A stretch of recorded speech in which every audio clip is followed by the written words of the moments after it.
Akhwati fillah rahimani wa rahimakumullah. Nasta'inu billah. Kita hari ini akan belajar bersama-sama. Termasuk saya juga akan belajar ya, karena sejatinya kita semuanya adalah pembelajar dan kita semuanya adalah hamba Allah yang terus memperbaiki diri kita menjadi yang terbaik di hadapan Allah Subhanahu wa taala. Kita akan belajar hari ini dengan sebuah kisah dari Ibunda Muhammad Al-Fatih, dan kita akan belajar siapa sesungguhnya Muhammad Al-Fatih. Teman-teman yang dimuliakan oleh Allah Subhanahu wa taala, Muhammad Al-Fatih adalah seorang sultan yang beliau berkuasa di daerah di bawah kekuasaan Sultan Utsmani yang ke-7, dan beliau terkenal dengan nama Sultan Mehmed II. Ya, jadi kalau orang Turki itu mereka menyebut nama beliau itu sebenarnya Muhammad, teman-teman. Tapi orang Turki menyebut Muhammad itu dengan kata Mehmed ya. Jadi memang Masya Allah ini teman-teman yang menjadi pelajaran untuk kita, bahwa ketika orang tuanya menyematkan Muhammad Al-Fatih dengan sebutan Mehmed, karena memang Masya Allah beliau ingin Mehmed ini kelak ya akan meladani Nabi kita Muhammad SAW dalam setiap tingkah lakunya, Masya Allah. Sehingga kita tahu bahwa yang namanya sebuah nama itu ketika disematkan oleh orang tuanya adalah sebuah doa, Masya Allah. Dan teman-teman yang dimuliakan oleh Allah, Muhammad Al-Fatih ini Masya Allah adalah seorang anak dari Sultan Murad ya, yang waktu itu beliau menjadi seorang sultan di daerah Turki ya, Masya Allah. Dan Muhammad Al-Fatih ini terkenal dengan Muhammad Tsani. Kalau kita lihat teman-teman bahwa Muhammad Al-Fatih, kalau kita pelajari lebih lanjut, bahwa beliau itu terkenal dengan sebutan Muhammad Tsani, dan beliau dilahirkan pada tahun 1446 ya, dan beliau Masya Allah adalah seorang sultan ya, seorang anak sultan yang kelak nanti akan memimpin sebuah peperangan, dan subhanallah pada usia yang sangat belia, yaitu usia 21 tahun ya, Masya Allah. Jadi subhanallah teman-teman, usia 21 tahun kala itu adalah menjadi usia yang sangat luar biasa ya, Masya Allah. Dan bagaimana Muhammad Al-Fatih yang menjadi seorang pemimpin yang luar biasa, ternyata dia harus memilih sebuah proses yang panjang ya, Masya Allah. Di Muhammad Al-Fatih ini teman-teman, Masya Allah beliau memiliki orang tua yang orang tuanya juga sangat luar biasa, Masya Allah. Tidaklah membiarkan pendidikan Muhammad Al-Fatih kecuali memilihkan yang terbaik ya, Masya Allah. Kita tahu bahwa Muhammad Al-Fatih teman-teman, beliau dipilihkan oleh orang tuanya guru yang terbaik ya, guru yang terbaik. Dan subhanallah inilah yang harus kita lakukan untuk anak-anak kita. Kalau kita pengen anak kita menjadi seorang yang hebat, seorang yang luar biasa, seorang yang dapat memberikan yang terbaik untuk agama ini, maka di antara jalan yang bisa kita tempuh adalah memberikan atau memfasilitasi anak-anak kita dengan pendidikan yang baik, dengan dipilihkan guru yang terbaik. Karena teman-teman sejatinya subhanallah yang namanya pendidikan itu bukan masalah gedung dan kurikulum, tapi lihat siapa di balik gedung itu dan siapa di balik kurikulum itu. Fokus kita hari ini yang namanya pendidikan itu bukan hanya sebatas fasilitas yang ada di dalam sekolah itu, tapi lebih dari itu siapa guru-guru di sana ya, Masya Allah. Jadi beliau ayahanda Muhammad Al-Fatih Sultan Murad memiliki dua guru yang sangat luar biasa bagi Muhammad Al-Fatih. Beliau adalah Syekh Ahmad Al-Qurani dan Syekh Samsuddin, dan dua-duanya teman-teman memiliki kualitas ilmu yang luar biasa ya, Masya Allah. Jadi Muhammad Al-Fatih ini benar-benar beliau mendapatkan guru yang dipilihkan oleh orang tuanya yaitu Sultan Murad II dan ibunda beliau yaitu Hummahatun ya, dan mereka semuanya berasal dari Turki Utsmani, subhanallah. Dan lihat teman-teman, ternyata pendidikan Muhammad Al-Fatih dididik oleh guru-guru terbaiknya sejak waktu Muhammad Al-Fatih masih kecil ya, Masya Allah. Dan pendidikan yang diberikan oleh orang tuanya ini yang pertama kali adalah pendidikan Al-Quran. Jadi Muhammad Al-Fatih waktu itu punya dua guru ya, Syekh Ahmad Al-Qurani, yang mana beliau itu seorang yang ahli dalam Al-Quran. Dan Muhammad Al-Fatih, waktu itu beliau mulai mempelajari Al-Quran, Masya Allah, serta beliau menyelesaikan hafalan Al-Quran beliau di usia 8 tahun. Subhanallah. Karena memang orang-orang hebat, orang-orang luar biasa, orang-orang sukses, para pendahulu kita, mereka melandasi anak-anak mereka, teman-teman, dimulai dari Al-Quran. Subhanallah. Kalau Al-Quran sudah dipegang, kalau Al-Quran sudah menyatu dalam darah daging mereka, anak-anak kita, maka ilmu yang lain akan dimudahkan oleh Allah Subhanahu wa Ta'ala. Subhanallah. Dan ini yang menjadi sebuah harapan ya bagi kami. Kenapa kami saat ini membuat sebuah sekolah Quran di masa anak-anak? Semoga suatu hari kelak anak-anak akan menjadi seperti Muhammad Al-Fatih. Semoga suatu hari kelak anak-anak yang ada saat ini bersama kami di sini menjadi seperti Imam Bukhari. Semoga suatu hari kelak mereka menjadi seperti Imam Ahmad bin Hanbal. Karena mereka semuanya berawal dari Al-Quran. Ya subhanallah. Dan jangan pernah kita mundur barang sejengkal dan kita mendengarkan orang-orang yang ada di luar sana dengan mengatakan bahwa kasihan anak-anak kalau dari kecil dididik dengan Al-Quran. Subhanallah, sejarah telah menorehkan tinta emasnya bahwa orang-orang yang sukses, orang-orang yang menggenggam dunia ini dimulai dari Al-Quran. Ya, Masya Allah. Kemudian teman-teman yang dimuliakan oleh Allah Subhanahu wa Ta'ala, ayahanda dan ibunda Muhammad Al-Fatih juga memilihkan guru terbaik untuk Muhammad Al-Fatih. Yang kedua, guru terbaik beliau adalah Syekh Samsuddin. Dan Syekh Samsuddin ini, teman-teman, yang bertugas untuk membentuk karakter Muhammad Al-Fatih. Dan Syekh Samsuddin ini, Masya Allah, beliau memiliki kualitas ilmu dari ilmu-ilmu dunia. Maksudnya jadi beliau itu guru dalam ilmu dunia bagi Muhammad Al-Fatih, dan juga beliau juga guru dalam hal agama ya bagi Muhammad Al-Fatih. Subhanallah, yang menjadi catatan bagi saya ketika membaca kisah Muhammad Al-Fatih ini, teman-teman, Masya Allah, guru Muhammad Al-Fatih yaitu Syekh Samsuddin adalah seorang guru yang menanamkan karakter kepada Muhammad Al-Fatih lewat berkisah, lewat bercerita.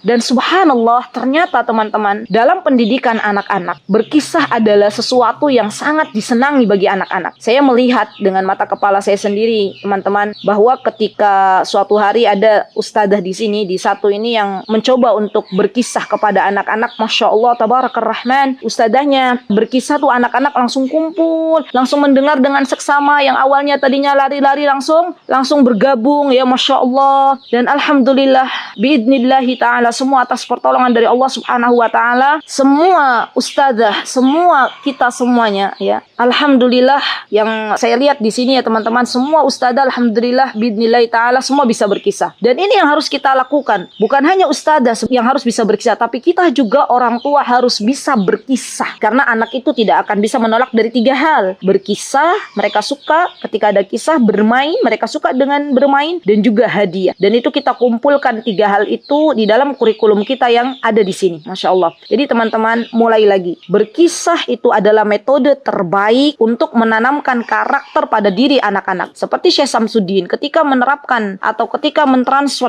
karakter kepada Muhammad Al-Fatih, beliau memulai untuk berkisah bagaimana sosok Rasulullah SAW, bagaimana sosok para sahabat ridwanullahi alaihim. Beliau berkisah bagaimana para pahlawan Islam seperti Khalid bin Walid. Ya Masya Allah. Harapan Syekh Samsuddin dapat mentransfer karakter yang ada dalam diri para sahabat kepada Muhammad Al-Fatih. Subhanallah teman-teman. Jadi inilah tujuan pendidikan sejatinya, itu adalah untuk menjadikan anak-anak kita berkarakter, beradab. Bukan hanya anak-anak kita dijejali dengan berbagai macam informasi, berbagai macam ilmu ya, yang mungkin saat ini anak-anak kita belum membutuhkannya.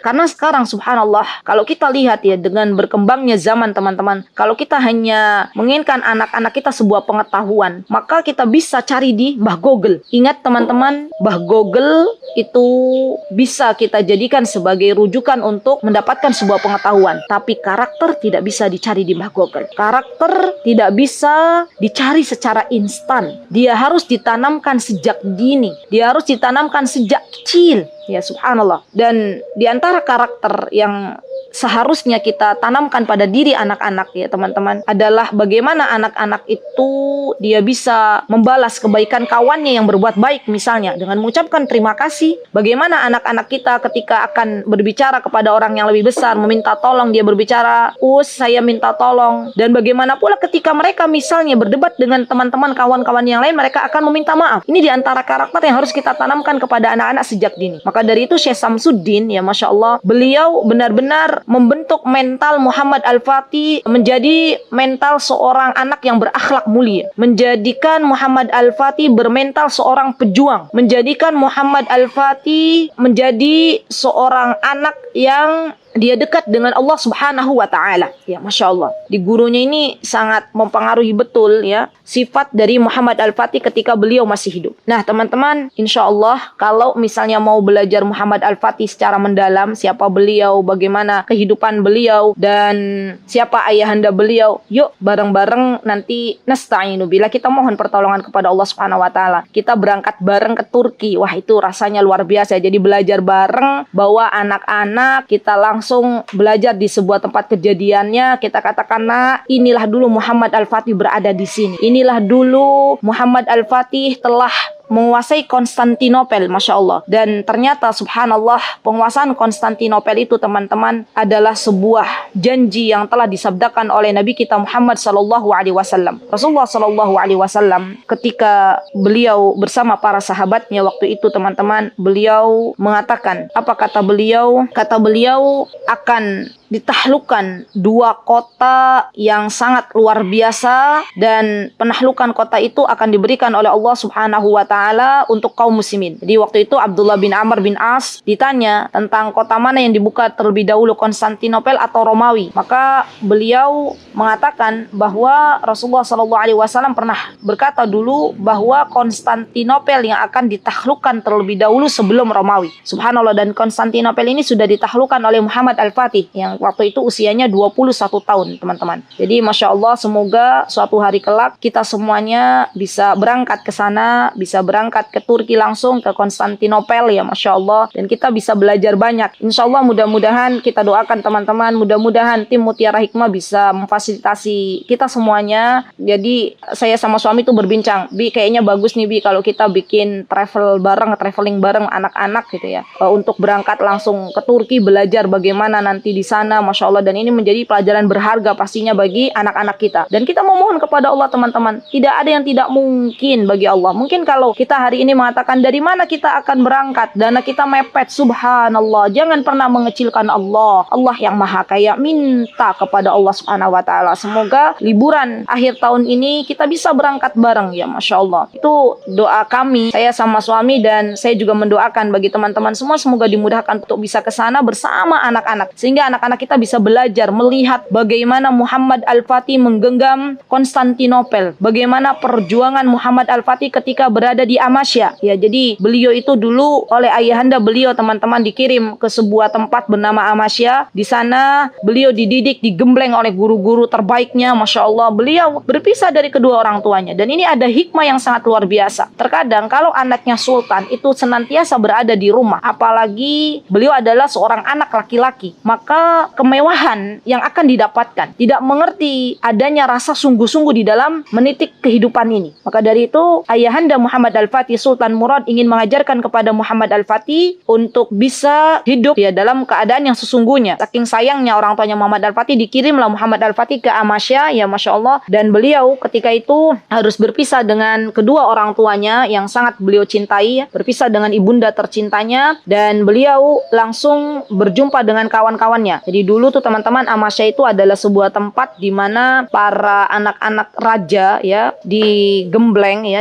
dipersiapkan untuk menjadi penerus bagi ayahandanya ya Masya Allah. Di benar-benar kota itu menjadi tempat belajar bagi anak-anaknya raja, Masya Allah. Dan Masya Allah, Amasya itu juga menjadi sebuah saksi ya bagi kita semuanya yang nanti mudah-mudahan kita bisa melihat ya bagaimana Muhammad Al-Fatih benar-benar menekuni ilmu. Jadi beliau tuh dari kecil memang subhanallah suka dengan ilmu pengetahuan, teman-teman. Banyak memiliki buku. Dan ini yang harus memang kita perhatikan kepada anak-anak kita. Ya Masya Allah. Alhamdulillah teman-teman. Wa syukrulillah. Semua atas pertolongan dari Allah. Allah mampukan kami semuanya yang berada di sini di satu itu untuk membuat perpustakaan mini. Kala itu saya hanya berpikir bagaimana anak-anak itu mencintai buku walaupun mereka belum bisa membaca. Tapi lihat, orang kalau sudah cinta buku, pada waktu bisa membaca dia akan mereguk, dia akan melahap buku itu dalam waktu sesingkat-singkatnya. Tapi kalau orang belum suka ilmu, kalau orang belum suka buku, ada buku di depannya dia suka baca, maka dia akan tinggalkan buku tersebut. Ya subhanallah. Jadi yang harus kita lakukan teman-teman, kalau kita pengen mendidik anak-anak kita seperti Muhammad Al-Fatih, maka bagaimana caranya agar anak-anak kita itu cinta buku sejak dini. Berikan, kalau kami di sini, kami mencoba memfasilitasi anak-anak dengan buku-buku tebal, karena saya tahu yang namanya anak-anak itu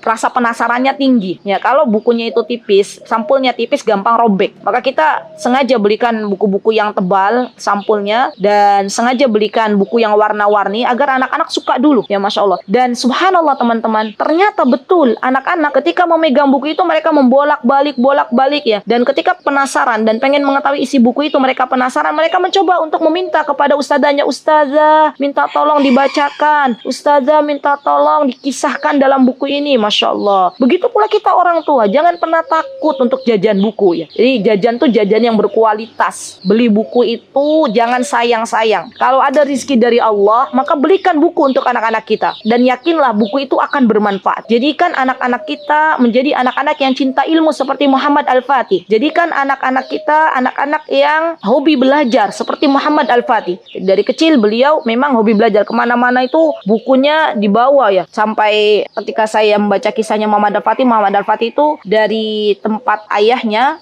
yang beliau tinggal di Turki Utsmani ya. Waktu itu beliau akan pergi ke Amas ya teman-teman. Beliau minta kepada ayahanda tercintanya untuk dibawa semua bukunya. Ya Masya Allah, sampai digotong itu ya. Dibawa oleh ajudan-ajudannya. Yang dibawa tuh bukan emas permata, tapi yang dibawa bukunya. Dan Muhammad Al-Fatih ini teman-teman, beliau itu kalau belajar itu Masya Allah nggak mengenal waktu. Siang malam beliau tekun untuk membaca. Ya Masya Allah. Pernah suatu hari ketika beliau malam-malam sedang belajar ya Masya Allah, diketahui oleh gurunya ya Masya Allah atas ketekunan Muhammad Al-Fatih Masya Allah. Dan beliau teman-teman adalah seorang pemuda yang bukan hanya saja cinta ilmu, tapi beliau juga dekat dengan Allah Subhanahu wa Ta'ala. Masya Allah. Jadi beliau itu kalau malam digunakan malam harinya separuh untuk belajar, separuh lagi untuk sholat malam. Muhammad Al-Fatih itu teman-teman, sejak masa balik, beliau disebutkan oleh para ahli sejarah, beliau tidak pernah meninggalkan sholat malam dan sholat rawatibnya. Lihat teman-teman, didikan yang sangat luar biasa. Sekarang kita lihat anak-anak kita yang sudah balik. Apakah anak-anak kita memiliki mental untuk dekat dengan Allah Subhanahu wa Ta'ala? Apakah anak-anak kita memiliki sebuah rasa untuk cinta kepada Allah Subhanahu wa Ta'ala? Apakah anak-anak kita memiliki rasa hobi untuk bangun di malam hari, belajar, mempelajari ilmu yang telah Allah titipkan, atau mendekat kepada Allah Subhanahu wa Ta'ala, berdoa kepada Allah Subhanahu wa Ta'ala? Dan ini adalah sebuah kebiasaan dari para generasi salafus salih. Mereka itu kalau malam hari mereka gunakan waktunya untuk menelaah ilmu dan juga untuk bangun malam, untuk sholat malam. Ya Masya Allah. Kita pernah mendengar kisahnya Imam Syafi'i, kita pernah mendengar kisahnya Imam Malik, kita pernah mendengar kisahnya Imam Abu Hanifah, kita pernah mendengar kisahnya Ahmad bin Hanbal. Mereka semuanya adalah orang-orang yang Allah Subhanahu wa Ta'ala berikan keberkahan waktu di malam hari ya Masya Allah. Dan subhanallah, beliau Muhammad Al-Fatih ini teman-teman, beliau bukan hanya belajar ilmu pengetahuan, bukan hanya belajar ilmu Al-Quran dari kecil, beliau juga belajar bagaimana berkuda. Nah ini penting juga nih. Jadi ini juga harus kita tanamkan dalam diri anak-anak ya, untuk mempelajari bagaimana berkuda, karena sejatinya para pejuang itu adalah orang-orang yang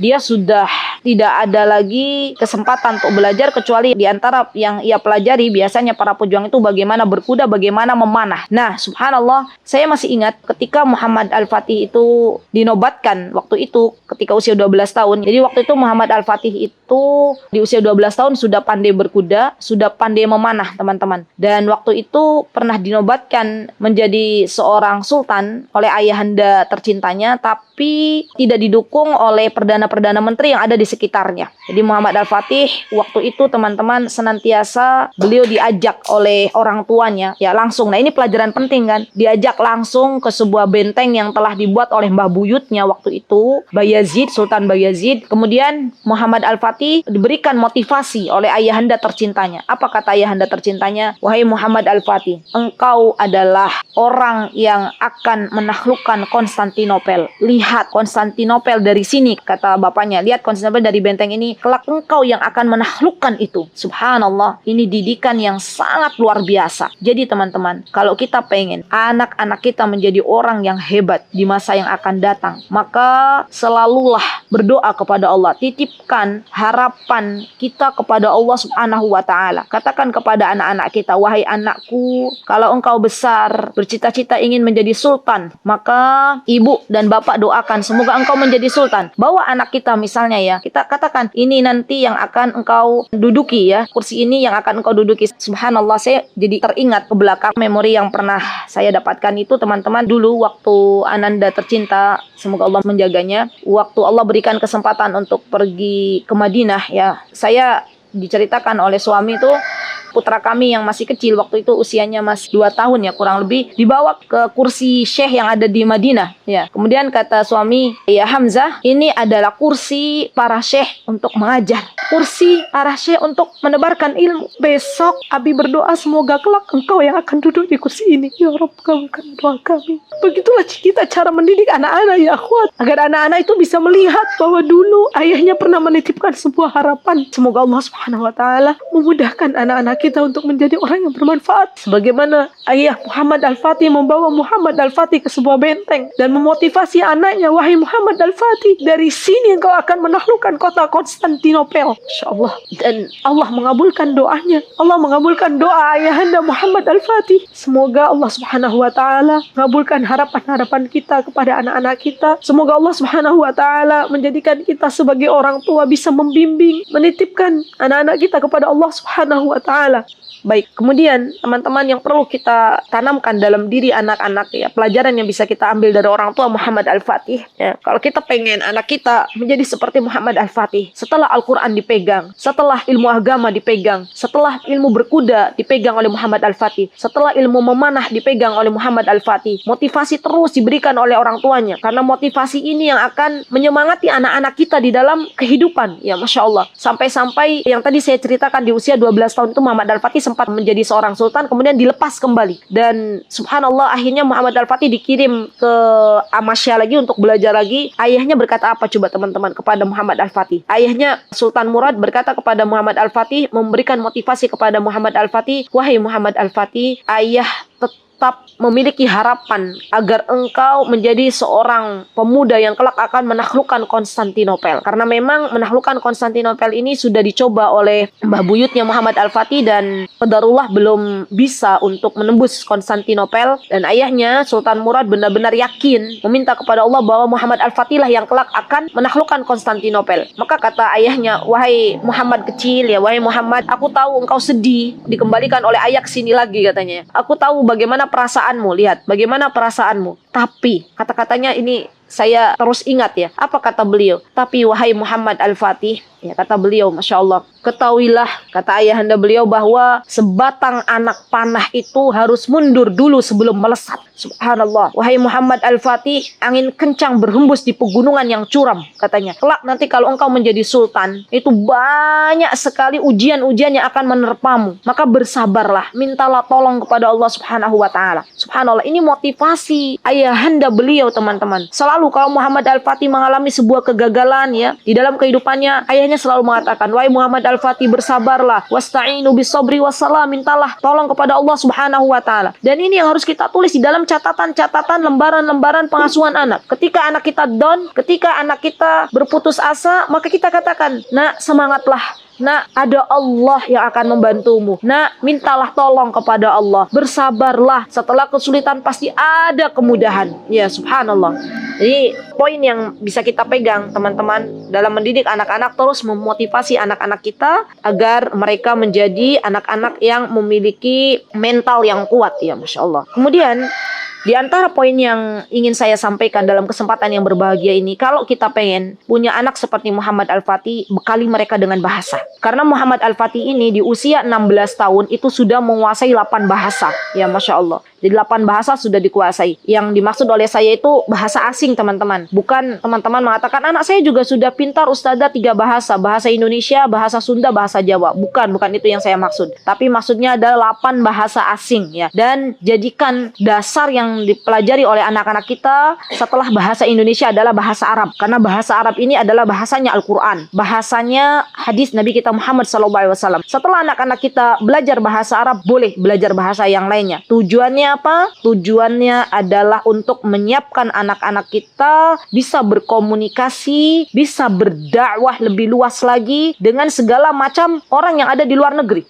Ya, subhanallah. Dan subhanallah, teman-teman, ini bekal yang harus dikuasai oleh anak-anak kita. Kemudian, di antara bekal yang harus dikuasai oleh anak-anak kita, teman-teman, adalah akhlak yang baik. Jadi Muhammad Al-Fatih ini senantiasa diberikan motivasi oleh ayahanda tercintanya, ya. Motivasi yang diberikan begini. Muhammad Al-Fatih, engkau harus memiliki akhlak yang mulia. Cintailah rakyatmu. Cintailah orang-orang yang ada di sekitarmu. Berikanlah kebutuhan-kebutuhan mereka. Karena kelak kalau engkau menjadi seorang gubernur, kalau engkau menjadi seorang sultan, engkau akan dicintai oleh rakyatmu. Rakyatmu akan memberikan 100% apa yang mereka miliki untukmu. Dan subhanallah itu terbukti, teman-teman. Jadi Muhammad Al-Fatih ketika beliau memimpin, itu menjadi seorang pemimpin yang sangat sayang kepada rakyatnya. Apapun kebutuhan rakyatnya, beliau penuhi. Ya, Masya Allah. Dan beliau itu seorang yang sangat sayang kepada rakyatnya. Sehingga ketika saatnya Muhammad Al-Fatih meminta bantuan ya kepada rakyatnya untuk menyerang pasukan yang ada di bawah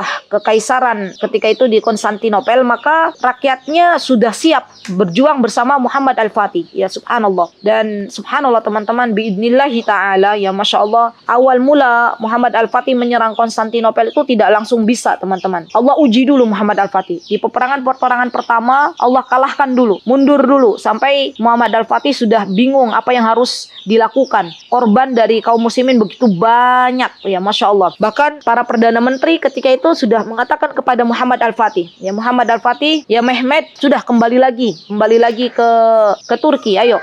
Kita ini sudah banyak sekali korban yang tewas dari kalangan kaum muslimin, ya. Apa yang akan engkau harapkan, ya? Subhanallah. Tiba-tiba, teman-teman, ketika Muhammad Al-Fatih istilahnya sudah bingung, ya Allah, apa yang harus dilakukan. Beliau tuh di dalam kisahnya disebutkan 2 hari tuh Muhammad Al-Fatih gak menemui prajuritnya. Beliau memilih menyendiri. Beliau memilih bermunajat kepada Allah Subhanahu wa taala karena bingung apa yang harus dilakukan. Para prajurit sudah banyak yang syahid ya di jalan Allah Subhanahu wa taala. Sedangkan di depan itu benteng Konstantinopel belum rubuh. Karena memang Konstantinopel itu, teman-teman, adalah sebuah kota yang dulu menjadi tempat terindah di dunia ini. Jadi dulu tuh tempat terindah di dunia ini yang menjadi tujuan orang-orang untuk pergi itu adalah Roma atau Konstantinopel. Dan Konstantinopel itu sebuah tempat yang sangat-sangat modern di zamannya. Dan di tengahnya tuh kan ada, kalau kita sekarang ada Hagia Sophia itu ya. Hagia Sophia itu lambang tempat terindah bagi masa Konstantinopel zaman dulu. Nah, kemudian di luar ada bentengnya tuh lapis 3. Nah, Muhammad Al-Fatih kala itu belum mampu untuk merobohkan satu benteng pun. Maka Muhammad Al-Fatih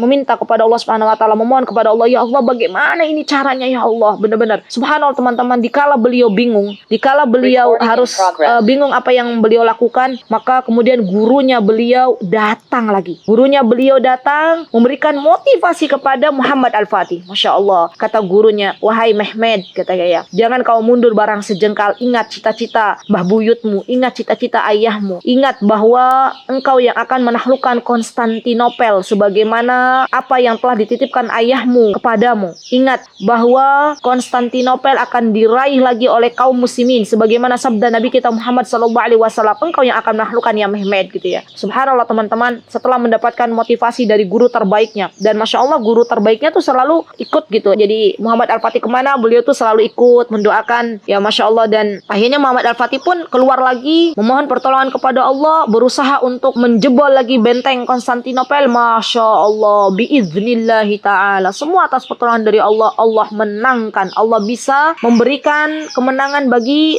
Muhammad Al-Fatih dan prajuritnya. Akhirnya benteng itu berhasil dijebol teman-teman, dan subhanallah kemenangan diraih oleh kaum muslimin ya Masya Allah. Pelajaran yang bisa diambil teman-teman dari kisah ini ya Masya Allah, bahwa semuanya yang memberikan adalah Allah subhanahu wa ta'ala. Jangan gantungkan dengan kekuatan yang ada dalam diri kita. Tidak ada sejatinya kekuatan yang ada dalam diri kita. Perbanyak membaca la haula wala quwata illa billah. Kekuatan datang dari Allah subhanahu wa ta'ala. Dan jangan pernah menyombongkan apa yang ada dalam diri kita, karena sesungguhnya kita lahir ke dunia ini tidaklah bisa untuk berjalan, tidaklah bisa kita berilmu, semuanya dalam keadaan tidak tahu. Allah yang memberikan ilmu kepada kita, Allah yang memberikan kekuatan kepada kita. Jadilah kita seperti para pendahulu kita ya Masya Allah. Kemudian yang bisa kita ambil pelajaran dari ibunda Muhammad Al-Fatih teman-teman, dari orang tua Muhammad Al-Fatih, bahwa Masya Allah ibunya Muhammad Al-Fatih ini juga disebutkan beliau ketika Muhammad Al-Fatih masih berada dalam istana itu beliau biasa mendidik anak beliau di waktu pagi. Jadi ibunya Muhammad Al-Fatih ini biasa membangunkan anaknya di waktu pagi, walaupun Muhammad Al-Fatih ini adalah anaknya sultan, dan tidak membiarkan anaknya terbiasa tidur di waktu pagi. Beliau memberikan ya mentransfer apa yang beliau miliki, membiasakan Muhammad Al-Fatih untuk bangun subuh ya Masya Allah. Nah teman-teman yang punya anak-anak ya, yuk biasakan dari dalam diri kita dulu nih, dari orang tuanya dulu, membiasakan kita untuk bangun pagi ya.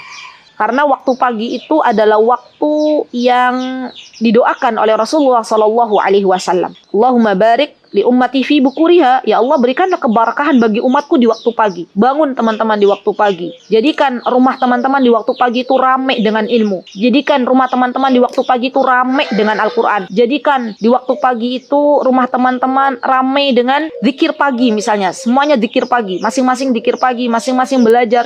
Masing-masing mendekat kepada Allah Subhanahu wa taala, tebarkan kebaikan di mana-mana, karena sesungguhnya orang yang sukses adalah orang yang tidak pernah meninggalkan masa paginya. Semoga Allah Subhanahu wa taala memuliakan kita semuanya. Semoga Allah Subhanahu wa taala menjadikan kita semuanya seperti orang tuanya Mehmed Muhammad Al-Fatih yang terus memberikan motivasi-motivasi terbaiknya, nasihat-nasihat terbaiknya untuk putra-putra beliau. Semoga Allah Subhanahu wa taala senantiasa menolong kita semuanya di dalam kebaikan. Kalau masih ada yang penasaran teman-teman, yuk kita belajar lagi bareng ya. Berangkat lagi bareng. Bawa anak-anak kita. Dan saya juga memohon kepada Allah, ya Allah mampukan kami. Walaupun sekarang mungkin kita nggak tahu dari mana jalannya, tapi saya tetap berhusnudzon kepada Allah. Semoga suatu hari kelak ya, semoga tahun ini kita bisa berangkat bareng, belajar bareng langsung, dan mudah-mudahan Allah Subhanahu wa taala memberikan kemudahan untuk setiap harapan kita. Jika ada kebenaran datangnya dari Allah Subhanahu wa taala, jika ada kesalahan datangnya dari saya pribadi, teman-teman saya mohon maaf yang sebesar-besarnya. Aqulu qouli hadza wa astaghfirullah li wa lakum wa akhiru da'wana alhamdulillahirabbil alamin. Semoga Allah berikan ilmu yang bermanfaat.